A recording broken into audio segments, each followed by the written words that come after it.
হাদি নাকি মরা বাঘের কান কাইটা ভিড় হয়েছে। শোন, একটা বাঘ মরে আছে বুঝছেন, সেই বাঘের কানটা কাটি নিয়ে যায়, মরা বাঘের কান কাটি নিয়ে গেছে এলাকায় যায়, বলতেছে আমি তো বাঘ মারে আসছি। তো হাতির অবস্থা হলো এইরকম। শুনিছেন, বিএনপি যেটা নিজে কবের পারে না সেটাই বাটপারকে দিয়ে বলায় আর কি।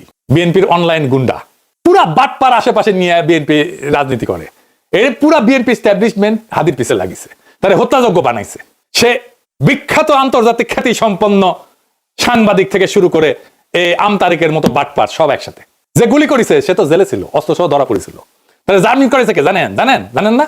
বিএনপির আইন বিষয়ক সম্পাদক। আর বিএনপি আলারা এসে কয়, আমি ফেসবুকে লিখেছি তাই কয় যে আইনজীবী মামলা নিবে না, জামিনযোগ্য ছিল জামিন পাবে না। বুঝে একেবারে শেষ। খারান হাইসানি। হ্যাঁ দাঁড়ান এডিটর সাহেব, আমি না এনার্জি নষ্ট করবো না বিএনপির জন্য এসে, বিএনপির জন্য হাইসে এনার্জি নষ্ট করবো না, গোড়ায় আসুক। এডিটর সাহেব কি বলেন? স্যার, আপনি যে জাউরার লগে দেখা করছেন, এই যে ইন্ডিয়ান হাই কমিশনার, আমি খুব মাইন্ড করেছি। আপনার কেউ নিশ্চয়ই বলে যে পিনাকি হুদাই মুখ খারাপ করে। হ্যাঁ দেখেছেন কি টাইটেল করেছে, দেখেছেন পত্রিকার নিউজে দেখেছেন? হ্যাঁ, এই টাইটেল যদি সত্যি না হয় তাহলে আপনার দপ্তর থেকে প্রতিবাদ পাঠাবেন, আর যদি সত্য হয় তাহলে আপনাকে জবাব দিতে হবে কেন ইন্ডিয়ার কাছে আপনি সাহায্য চাইছেন। প্রণয় ভার্মার লগে আপনার দেখা করতে হবে কেন? সৌজন্য। হ্যাঁ, ওই যে কইছে সৌজন্য সাক্ষাৎ, তো ও সৌজন্য দেখাইছে আপনারে স্যার? কি কন? আপনার শপথ অনুষ্ঠানেও আসছিল, আসে নাই, ওই সৌজন্যটা টুকু দেখাই নাই। এই তো জাউরের সৌজন্য বোধ, তাই না? আপনি বলেন ছাত্ররা আপনারা দায়িত্ব দিছে, তো ছাত্ররা কি ভারতের সাথে কুসুম সম্পর্ক অনুমোদন করে না তো। তবে এই ছাত্রদের সম্পর্কে কিছু বলা দরকার একজন অগ্রজ হিসাবে, আর এই লড়াইয়ের একজন স্টেক হোল্ডার হিসেবে। আর প্রফেসর ইউনূসকে কিছু ইনসাইড স্টোরি সম্পর্কে বলা দরকার, তাইলে ওনার বক্তব্যগুলো আশা করি আরো নিখুঁত হবে। এই বিপ্লবটা স্যার ছাত্ররা শুধু একা করে নাই, ছাত্ররা লড়াইয়ের স্পিয়ার হেড ছিল, মানে যারা রাজনীতির ভাষায় বলে ভ্যানগার্ড, মানে কমিউনিস্টরা কয় আর কি ভ্যানগার্ড, বর্ষার ফলার মতো আর কি। বর্ষার ফলা কিন্তু একা কিছু না, এটা অকার্যকর অস্ত্র বা সামান্য কার্যকর অস্ত্র। আর পিসের লাঠিটাও একা কিছু না, সামান্য কার্যকর অস্ত্র, কিন্তু দুইটা একসাথে এটা কার্যকর অস্ত্র হইয়া ওঠে। তো বর্ষার ফলাটা হইতেছে ছাত্ররা, আর জনতা হইতেছে পিসের লাঠিটা। ছাত্রদের সাথে জনতাও নামছিল, ব্যাপকভাবে নামছিল। শুধু বিশ্ববিদ্যালয়ের ছাত্র না, মাদ্রাসার ছাত্ররা নামছিল, শহীদ হয়েছে কাতারে কাতারে। কে নামে নাই? রিকশাওয়ালা, গার্মেন্টস ওয়ার্কার, জামাত, বিএনপি, হেফাজতের কর্মীরা, আবু সাইদকে শিবিরের সাথী তো। গত 15 বছর ধরে যারা লড়াই করছে তাদের রক্ত অশ্রু কান্নার উপরে দাঁড়ায় আছে এই লড়াই। এই লড়াই দাঁড়ায় নাই, এই লড়াইকে আকাশ থেকে পড়ছে, হঠাৎ করে বিজয় আসছে। আবু সাইদ যে বুক চিতায় দাঁড়াইছে, এই দাঁড়ানোটা প্রথম কে দাঁড়াইছে বাংলাদেশে? দেখেন তো এই ছবিটা, গার্ডিয়ানে ছাপা হয়েছিল, বিএনপি কর্মী। তারা এইভাবে অসংখ্যবার দাঁড়াইছে। মুক্তিযুদ্ধে যেভাবে আওয়ামী লীগ কুক্ষিগত করেছিল, জনতার বিজয়কে আওয়ামী বিজয় রিডিউস করছিল, সে একই কাজ কইরেন না। আওয়ামী ন্যারেটিভের পরাজয় তো দেখলেন, এবার আপনাদের এই ন্যারেটিভও কিন্তু পরাজিত হবে যদি এটারে ছাত্রদের লড়াই হিসাবে শুধুমাত্র প্রতীয়মান করেন। 5 তারিখে আর্মি গুলি চালায় নাই, চালাইতে পারত। চালাইলে কি হইতো, প্ল্যান কি ছিল? প্রফেসর ইউনূসকে জিজ্ঞেস করেন। আমি ওনারে একটা কাজ করতে রিকোয়েস্ট করছিলাম, স্যার তো জানেন আপনি, যাতে আর্মির গুলি করা ঠেকানো যায়। উনি কাজটা করছিলেন, আপনাকে ধন্যবাদ। ওনার কাজটা সূত্র ধইরা আমার একজন বড় ভাই যিনি জাতিসংঘে কাজ করতেন, তিনি জাতিসংঘে কিছু গুরুত্বপূর্ণ ভূমিকা রাখছিলেন। জাতিসংঘের মহাসচিবের কাছে একটা ক্রুশিয়াল ভূমিকা ছিল। আমি প্রফেসর ইউনূসকে জানাইছিলাম যে এত কিছুর পরেও যদি আর্মি গুলি করে তাহলে প্ল্যান বি কি? আর্মির সাবেক জেনারেলরা আর্মি কনভয়ের সামনে দাঁড়াইতো। কারা কারা দাঁড়াইতো আমি আজকে নাম কইলাম না। হাসিনা যদি টিকা যাইতো তাহলে প্ল্যান সি ছিল। লড়াই এমন জায়গায় পৌঁছাইছিল যে আমরা সশস্ত্র লড়াই করলেও জিতে আসতে পারতাম, আর আমরা সেটা করতামও, আন্তর্জাতিক শক্তির সাহায্য নিয়ে করতাম, আগাইছিলামও। আর বেশি না কই। এইবার আমি একটা খুব খারাপ একটা সেন্সিটিভ প্রশ্ন করি, স্যার আপনারাও করি, ছাত্রদেরকেও করি, কিছু মনে কইরেন না প্রফেসর ইউনূস এবং ছাত্ররা। এই যে কয়েকশো পুলিশ মারা গেল, মাইরা যে টাঙ্গায় রাখা হলো, কে করছে? ছাত্ররা। আপনারা এইটার ওনারশিপ নেবেন না তো। থানা আক্রমণ হইল একের পর এক, এমন কোন থানা নাই বাদ গেছে। পুলিশ যে আতঙ্কে পলাইলো, কে মাইরা টাঙ্গায় রাখছিল? কে? ছাত্র ভাই আপনারা রাখছিলেন? হ্যাঁ, কে করলো এটা নিশ্চয়ই বুঝতে পারতেছেন। এই বিপ্লবী সহিংসতা কোনো র্যান্ডম ঘটনা না, আর এইগুলো ছাত্ররা করেও নাই।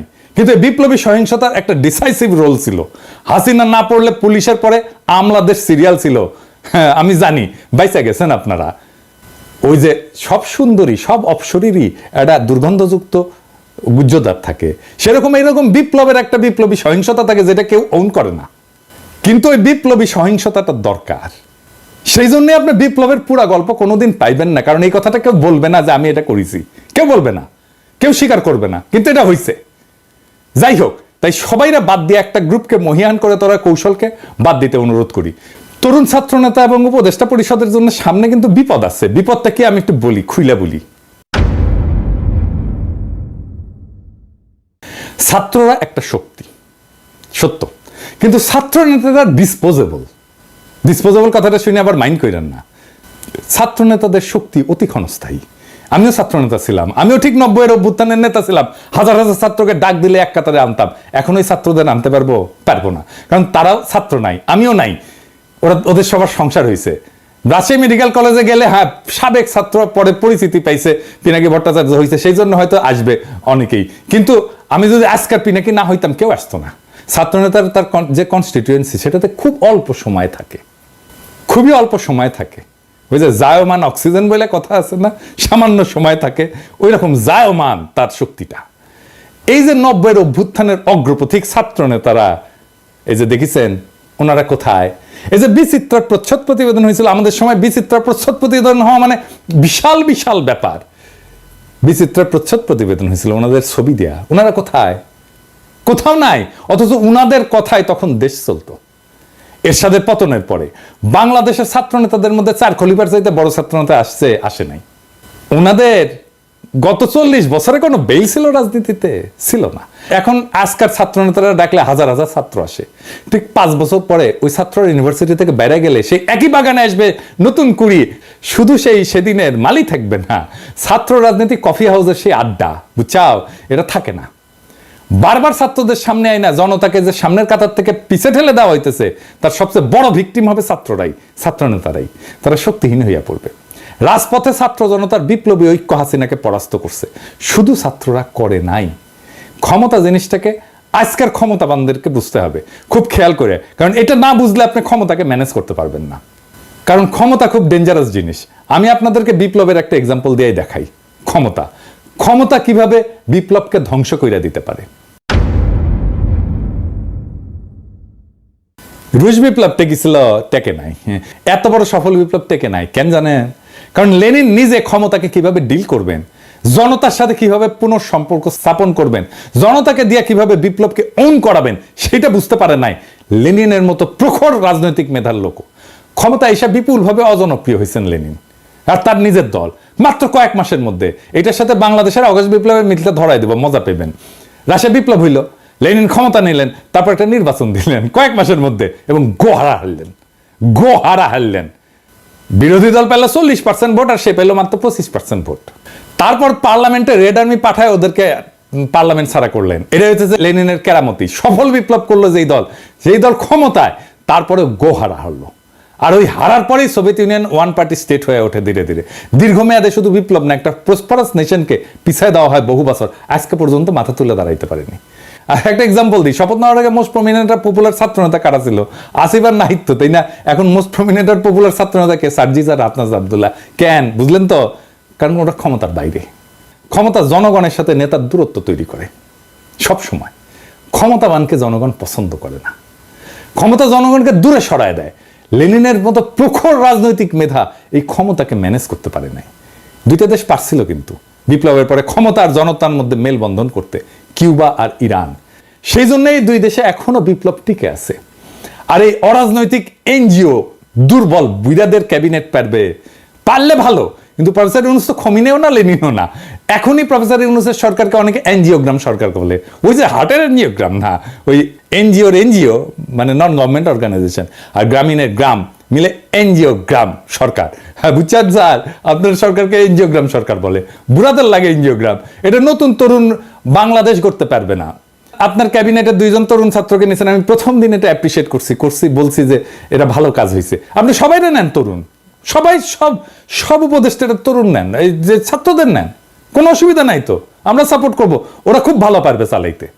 এর আগে ব্রিগেডিয়ার স্বাগত কইছিলেন না আওয়ামী লীগকে দল গুছাইতে? আজকে আসিফ নজরুল পিছে মুজিবের ছবি নিয়ে কইলেন আওয়ামী লীগ ঐতিহ্যবাহী দল, তার সংগঠন করার অধিকার আছে। ব্যক্তিগতভাবে আমি মনে করি কোনো রাজনৈতিক দলকে নিষিদ্ধ করার পক্ষে আমি না। আওয়ামী লীগ বাংলাদেশের স্বাধীনতা সংগ্রামে নেতৃত্ব প্রদানকারী দল। বিভিন্ন গণতান্ত্রিক সংগ্রামে এই দলটার অবদান ছিল। গত 15 বছর তারা যা করেছে সেটা তাদের ঐতিহ্যের সাথে যায় না। মানে বুঝছেন তো, এই এনজিওগ্রাম সরকারের কাম হইতেছে আওয়ামী লীগকে সাফসুতরা কইরা আবার মানুষের সামনে পরিবেশন করা। আসিফ নজরুলকে জিজ্ঞেস করেন, জার্মানিতে হিটলারের দল কি রাজনীতি করতে পারে? আওয়ামী লীগ কি ফ্যাসিস্ট দল না? আসিফ নজরুলকে জবাব দিতে হবে যে হ্যাঁ বা না বলতে হবে। জয়তে বললে চলবে না, যদি কিন্তু ইত্যাদি ইত্যাদি বললে চলবে না। কোন অথরিটিতে আসিফ নজরুল বলে যে আওয়ামী লীগের রাজনীতি করার অধিকার আছে? শেখ মুজিবের ছবি ভাস্কর্য যেই জনতা ভেঙ্গে ফেলা বিপ্লবের বিজয় ঘোষণা করেছিল, সেই নিন্দিত স্বৈরাচার ফ্যাসিস্ট হাসিনার পলিটিক্যাল আইকন মুজিবের ছবি পিছনে লাগায় যে উপদেষ্টাগরি করতেছেন, এইটা কি জনগণের অনুমোদন নিয়ে লাগাইছেন পিছে? জনগণ তো এটা ভাঙছে, আপনি পিছে লাগায় রাখছেন কেন, টেঙে রাখছেন কেন? আর একটা বিষয় একটু আলাপ করে নিই, আমাদের মিডিয়ার কিছু রেসপন্সিবিলিটি নিয়ে। সরকার গুমের শিকার ব্যক্তিদের সন্ধানে 5 সদস্যের কমিটি করছে, এর মধ্যে সাজ্জাদ হোসেন একজন। তো মানবাধিকার কর্মী এনটিভি একটা নিউজ করেছে এটা নিয়ে, এই যে দেখেন, হ্যাঁ, ওইখানে ছবি দিছে এই মালের, সাজ্জাদ হোসেনের বলে এই ছবিটা হইতেছে সুয়েটের প্রাক্তন ছাত্রলীগের প্রাক্তন সাধারণ সম্পাদক, গত 15 বছরের স্বৈরাচারের সুবিধাভোগী। তো আপনি সাজ্জাদ হোসেনকে চিনেন না? সে একজন মানবাধিকার কর্মী, আমাদের কলিগ তো, আমাদের সহকর্মী তো, তার সাথে কাজ করেছি তো। আপনি সে একজনের জায়গায় আরেকজনের ছবি দিয়ে দিবেন আর হাউকাউ লেগে যাবে বিভিন্ন জায়গায়। আমার কাছে কতজন পাঠাইছে, এই যে দেখেন এই লোক গুমের হয়েছে। আরে না রে ভাই, এই লোক তো হয় নাই। হুদাই আপনি কি সাংবাদিক নিয়ে রাখছেন এনটিভিতে এই সমস্ত আউল ফাউল? এডিটর সাহেব দেখান তো এনটিভির নিউজটা দেখান, আর ছবিটা দেখান, আর ওই দেখায় দেন যে ওটা কার সাথে মিল আছে, কার ছবি ব্যবহার করেছে দেখায় দেন। এই কাজ করিয়েন না। যাই হোক, আর এটা ইস্যু নিয়ে প্রফেসর ইউনূসের আমি নজর কামনা করছি। আসেন এটা আলাপ করি।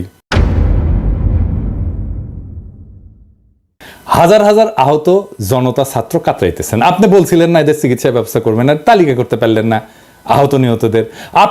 আপনার উপদেষ্টাদের তো জানাই নাই কেমনে দেশ চলে, কিভাবে দেশটা ফাংশন করে, কয় হাজার আহত, 10,000 20,000, তালিকা করতে পারেন না এতদিনে। একটা হসপিটালে তো গেছে সে, তাই না? যে কোনো হসপিটালে যে কোনো আহত রোগীর একটা আলাদা ডেটাবেস থাকে, ওটা পুলিশ কেস বলে, এটা লাল সিল দেওয়া থাকে, ইনকা করে ঠাকাস করে মেরা দেয়। তো এই পুলিশ কেসগুলোর তথ্য নিয়ে রোড ট্রাফিক অ্যাক্সিডেন্ট, সাপে কাটা আর বিষ খাওয়া, এই 3 ধরনের রোগী যদি বাদ দেন 18 জুলাই থেকে 5 আগস্টের, তাহলে আহতদের পূর্ণাঙ্গ তালিকা পেয়ে যাবেন। ওখানে ঠিকানাও থাকে, ফোন নাম্বারও থাকে। 1 সপ্তাহের কাজ, আর একটু ভ্যালিডেট করে 1 সপ্তাহ, ম্যাক্সিমাম 1 সপ্তাহের কাজ। দেশ কেমনে চলে এটা জানেই না, এইগুলারে আপনি উপদেশটা বানাইছেন তো বানাইছেন, বানান ছাত্রদের বানাইতেন, সবগুলোই ছাত্র নিতেন, খুব ভালো কাজ করবে। আমি প্রথমে 2 জন ছাত্র বানাইছিলেন উপদেশটা, আমি কইছিলাম এটা ভালো কাজ করেছেন, আর সবগুলোরে নিতেন ছাত্র, কোনো সমস্যা ছিল না তো। যাই হোক, এই আলাপে শুধু ছাত্র না, ছাত্র জনতার এই বিপ্লবের অংশগ্রহণ নিয়ে কথা বলছি।